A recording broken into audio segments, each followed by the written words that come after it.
18-year-old Mona Lisa is traumatized by one day, the 4th of December. It was then, she says, Eritrean soldiers entered her village in the Ethiopian region of Tigray. They tried to rape me, and I was thrown to the ground.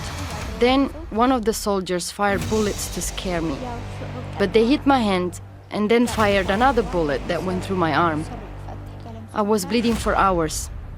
Then I had my arm amputated.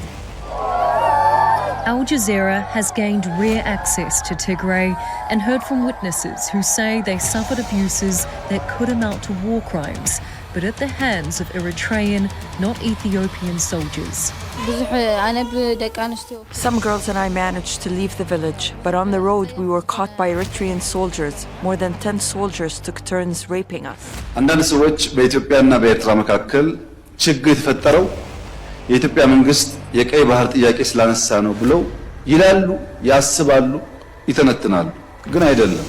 ጸቡ የተጀመረው በትግራይ ውጊያ ሲጀመር ሽሬ ካስለቀቅን በኋላ የኤርትራ ጦር ከኋላ ኋላ ተከትሎ ሽሬ ገብቶ የአንዳንድ ሰዎችን ግለሰቦች ቤት ማፍረስ ፎቅ ማፍረስ ሲጀምር ጸብ ተጀምሯል። አክሱም ይዘን ስናልፍ አክሱም ገብቶ ወጣቶች በጅምላ ሲረሽን ጸብ ተፋፍሟል።